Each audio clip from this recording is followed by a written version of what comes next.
Hi everyone, it's Margaret Manning here with Retire Different. This is a place for people who want to ask the right questions to make really great financial decisions leading up to retirement. So we have lots of guests that come on board with us here to talk about the different issues that you face when you're going through that year or so before retirement. And I'd like to introduce my two guests today. Pam Krueger is an investment and financial expert. She is an author and television personality, a co-host of PBS Money Track, and the founder of Wealth Ramp, which is a really interesting tool, an online tool where you as consumers can match themselves to fiduciary advisors. So welcome, Pam. Thanks, Margaret. Great to be here. It's great to have. I have to ask the all-important question. Do you have your tea? I have my tea. It's in my mug with a peacock or something on it. Yeah. You got the dog. We're animal bound. Cheers. Yeah. Now, I bet my next guest doesn't have a tea, but that's okay. Scott Whytock is the owner of August Wealth Management. He is a certified financial planner and fiduciary advisor. His clients are individuals and families and nonprofits. And what I love about Scott is he works with his clients on a one-on-one basis to create personalized financial plans. So welcome, Scott. Thanks for having me, Margaret. I don't have a fancy mug. I just have a disposable cup. Oh, that's good enough. That's inadequate, but I'll survive. It's awesome. No, look, the reason that we're doing this in this casual way, everybody, is we want Retire Different to be a place where you feel comfortable asking questions, and there's a lot goes on that we just don't want to deal with or think about as we lead up to retirement. So the topic today is things that people forget to ask about or think to plan for in that precious year before you retire. What mistakes do they make, Pam? Margaret, because of the fact that there's so much anxiety leading up to retirement, and as you get 2 years and then finally that kind of countdown, I'm a year away from the idea that I thought that I could retire, can I? And you get the jitters at the last minute. And sometimes that means that you're going to make decisions out of fear. Or it might mean that you're going to make decisions out of decisions that you might not normally make, that are very sound and very grounded because you're emotional, because you're worried. Yeah. Suddenly you start hearing that your friends who are your age are investing in things that are different from what you're investing in. Maybe they're investing in real estate investment trusts, and you say, why aren't I doing that if they're doing that and they're successful? Sometimes you reach for getting better returns and you take too much risk, but this is actually where Scott's specialization. Scott is an advisor on my Wealth Ramp platform, one of the many fee-only fiduciary advisors, but Scott really specializes in retirement strategies. So Scott, I think you probably know best some examples of what clients do sometimes out of fear at the last minute. Yep. It's a really good point. It's a really good point, though, that we do it out of fear and lack of confidence in ourselves. So Scott, tell us more.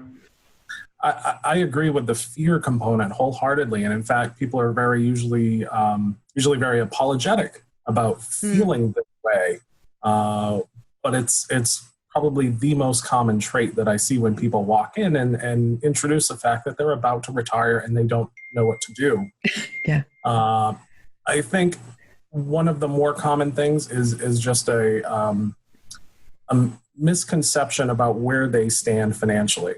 Mm-hmm. I've had somebody in the not too recent past say, geez, I can't wait until my 401k is another $800,000 higher because then I'll be able to retire.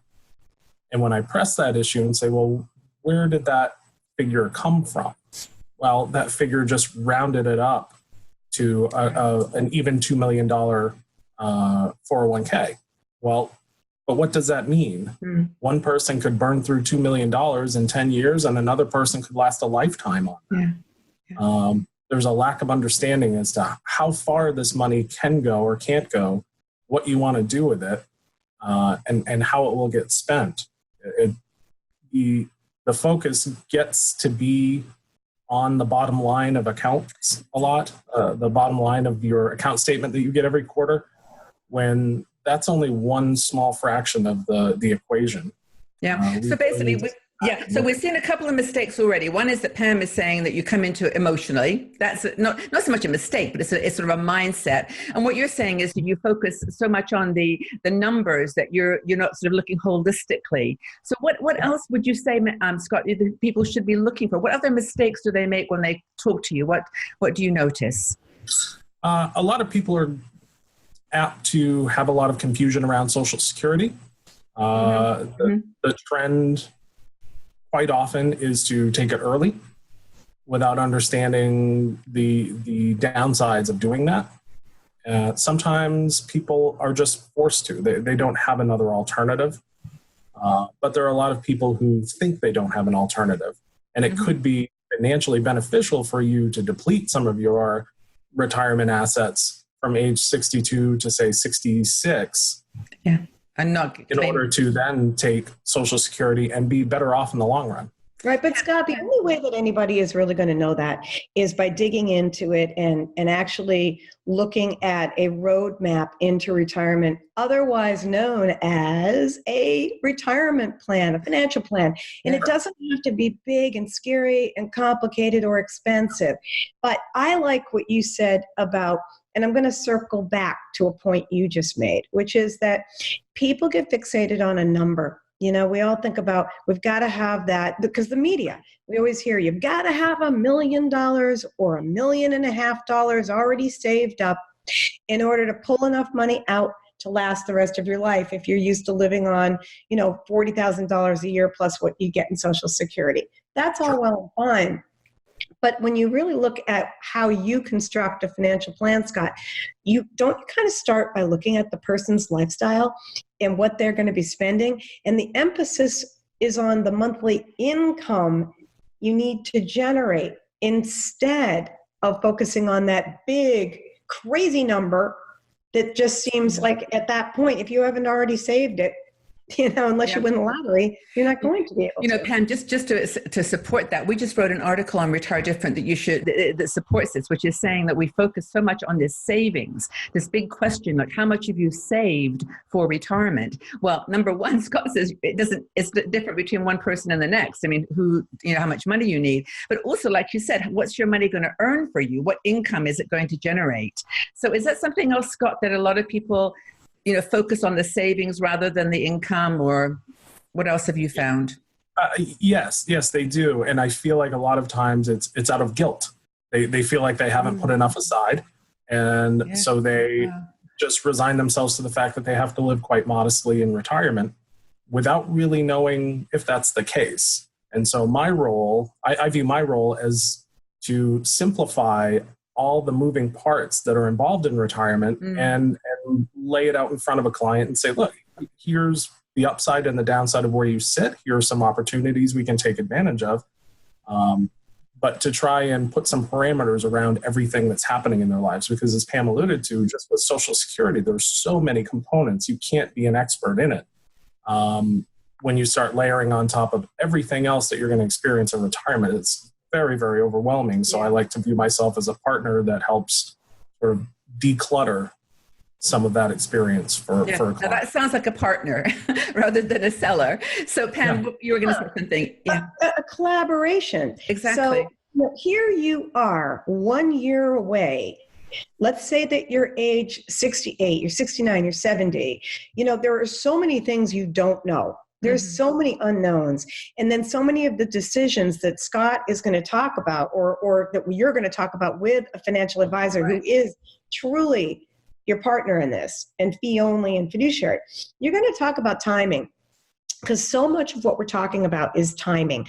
That stop and really evaluate when to start tapping into your savings, when to start tapping into Social Security and filing, when to stop actually earning any income at all. If you can answer those three questions, and if you have just a picture in your mind of what a typical day in retirement is going to look like for you, where do you see yourself living? What do you see yourself doing? How much travel, honestly, realistically, do you see yourself doing when you stop working? That starts to fill in these blanks. Yeah. And then the timing questions can be settled, and then the investments and how you get the income you're going to need every month can be kind of pieced together, and it's doable. You're a year away from retirement. It's totally doable, no matter what situation you're in, to sit down with someone and just work it through and just figure it out. It sounds more like you're describing the role of a counselor rather than the role of a financial advisor. I mean, Scott, do you see yourself, if you describe yourself to others, like as a counselor of financial planning, or how do you see, because it sounds like you get involved in pretty emotional conversations if you follow what Pam is in terms of the questions she suggests you ask. Oh, absolutely, I do. If you were here in my office, we go in the other room where I meet with clients, and I don't have the traditional boardroom table with rigid chairs that we sit across from. It's set up like a living room, and it's done so on purpose so that I can, in a subtle way, try to make you feel like you're at home, and we can have conversations that maybe a client doesn't want to have. Mm-hmm. I've there have been tears in my office from time to time, unfortunately, with people coming to grips with some realities of their financial situation. It doesn't happen very often. I think people are usually in the ballpark. But you find that a couple is on different pages when they walk in when they leave. When they came in the door, they thought they were on the same page. Yeah. Interesting. Well, what's interesting about this conversation, and I'm actually getting quite emotional about it too, because I think that so many counselors, traditional counselors, would if you ask them this question, would say, well, that's because you're the second born child in a family of 3. And they wouldn't actually, you know what I'm saying? That's the role of a counselor, to think about the psychology of your thinking. But what you're doing is like grounding it, like you're bringing it right down to like reality, like getting husband and wife together and saying, are you what's your idea of your future, in retirement? And so, as you said, Pam, what's the lifestyle, the travel, whatever. And what I love about what Scott just brought up with a couple is, let's say that the couple walks in, and like Scott said, they think they're on the same page when they walk in, because really they haven't had the down and dirty conversation about how we're going to spend. Because these conversations, Margaret, are really driven around spending and withdrawing. All those years you've been saving and investing and accumulating, you've been building up and building up. Now it's time to start spending down. So if you come in on 2 different pages, or you come in with this, you think you're on the same page, and then Scott helps you point out you're not on the same page, you're not going to walk out and get a divorce, but you're going to continue the conversation, because this is the conversation you need to have a year before retirement. Yeah. It's better to have it a year before than to wait 5 years after. Yeah. Same thing the other way around can happen too, right, Scott? Somebody comes in and, they haven't talked about it. And then when they end up leaving after they've met with you either at your office or for coffee or something, and you're sitting around comfortably, you might find that they do have the same ideas, and now they're kind of more excited about talking about it. So instead of being afraid, they're more eager to say, okay, let's talk about this. And Pam, I would say more often than not, people will come in and feel like this is not going to be a rosy retirement for them. They've got a lot of dangers.